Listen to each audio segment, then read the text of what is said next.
not remotely.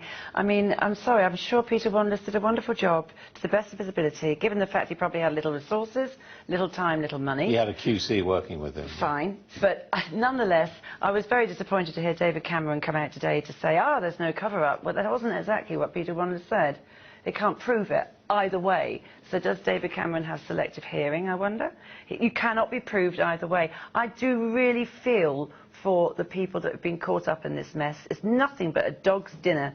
The CSA inquiry is a dog's dinner. The whole thing is, how do these people who feel abused, and there's plenty of them out there in this country, when this sort of thing happens, they know, there was no cover. Are they saying they lied? How does David Mellor know? Keith Ayres. It must be very difficult for those who've survived the abuse to have to live this again and again, day after day, with so many inquiries and so many debates and so many people talking about it. Peter Wanless and Richard Whittam did not actually say for certain that there was no cover-up. They said that they couldn't come to a conclusion, and I put to them that the jury was still out, and they agreed, because of the shambolic nature of the record-keeping at the Home Office. And Marilyn is absolutely right. They didn't have enough time to go through the massive number of files that they had to look at. They didn't necessarily have even the equipment, simply because in the old days they didn't have electronic file keeping. No, but as I understand, still is a problem. As I understand it, they do say that they have produced no evidence of any wrongdoing by Leon Britton or by other civil servants, and they have found a trail that this dossier of evidence from Geoffrey Dickens was looked at, was passed on, and that it was routine thereafter to destroy files after a period of time. So in that sense, they're saying the procedure was followed. The shambolic procedure that existed, but their recommendations are very clear. In future, where you have children involved in allegations of this kind, they have to be fast-tracked.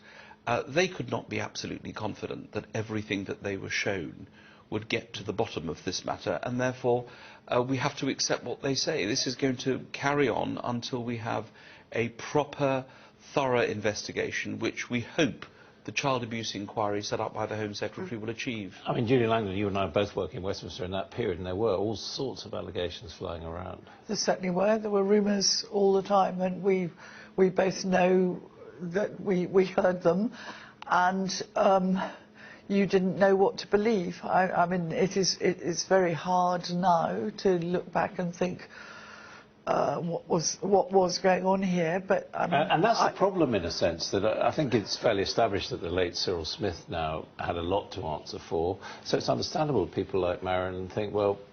I offer you the late Alistair McAlpine, who was a friend of mine, who I knew was not guilty of child abuse, but nevertheless, there was a horrible period of time about a year ago when people were going around saying, "What about your friend Alistair? What's been going on here?" And it is very, very unpleasant. The aura of not being able to clear the air. And I thought the really interesting thing today was Theresa May saying, "I'm not going to stand here and say that nothing untoward was done." I haven't got the phrase right exactly what she said, but there was something. Well, she said she's not going to say there wasn't a cover-up. Well, that's because she doesn't know. That's the problem. Exactly. Can I just say, what's the point of these inquiries if you can't get to the bottom of it? Thank you. What is the point? Let me tell you, my family have been through this.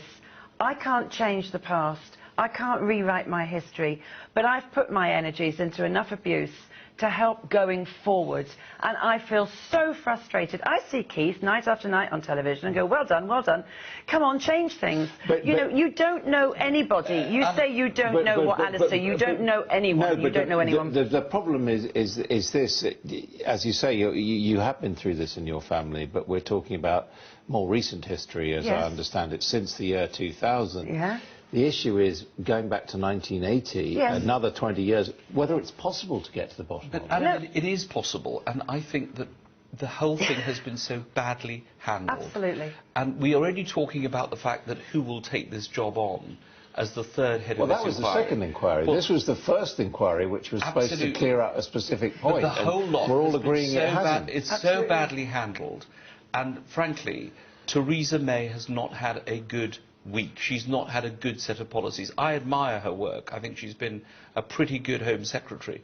But over this child abuse process, this has gone horrendously wrong. Yes. And I'm afraid she may well be making the same mistake again, because we heard compelling evidence from the survivors' representatives that they wanted a fresh look at the terms of reference, they wanted a fresh look at the panel, and they wanted to be consulted. You're talking about the Wolf Butler-Schloss inquiry. So, given all this, well, the ex-Butler-Schloss inquiry, given all this, I think a pause is required where the victims and survivors are properly consulted, as they were in Australia, before you get to the next stage. Otherwise, people like Marilyn will never get closure.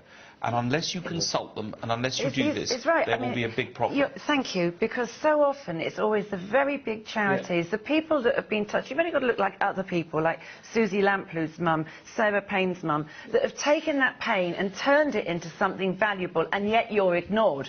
You're not invited to the CSA inquiry. You know, this crime damages lives for good. Yes, but you see, cannot put it right. But with all due respect, I just wonder, Julia Lang, given the massively broad remit which has been given, and this is before, you know, looking to the other investigations into Jimmy Savile and the BBC, and whether it's humanly possible to have an inquiry this broad. I mean, you know, it's taken this long to have an inquiry into the Iraq War. At least that was specific, if you like. And a proper historical inquiry is a very difficult thing to do. One of the things I thought that was fascinating that came out today was that the Home Office had apparently been destroying files after 2 years. Yeah. Well, I don't throw away my financial affairs in as much as I've sorted them 2 years on, but, you know, I don't throw things away for 2 years on. I think it's very bizarre. Not just the Home Office, also the police were routinely destroying these files. However, it was quite interesting that the Home Secretary today seemed to point the finger a bit at the security services and saying, I want to hear from the security services what they'd been up to. And we also had the case of Mr Hale saying he was visited by a special branch, which, as we know, has a connection to this. Well, I think it's important to hear from everybody, and the fact that she made that statement to the House indicates that there is still a huge amount that we don't know about.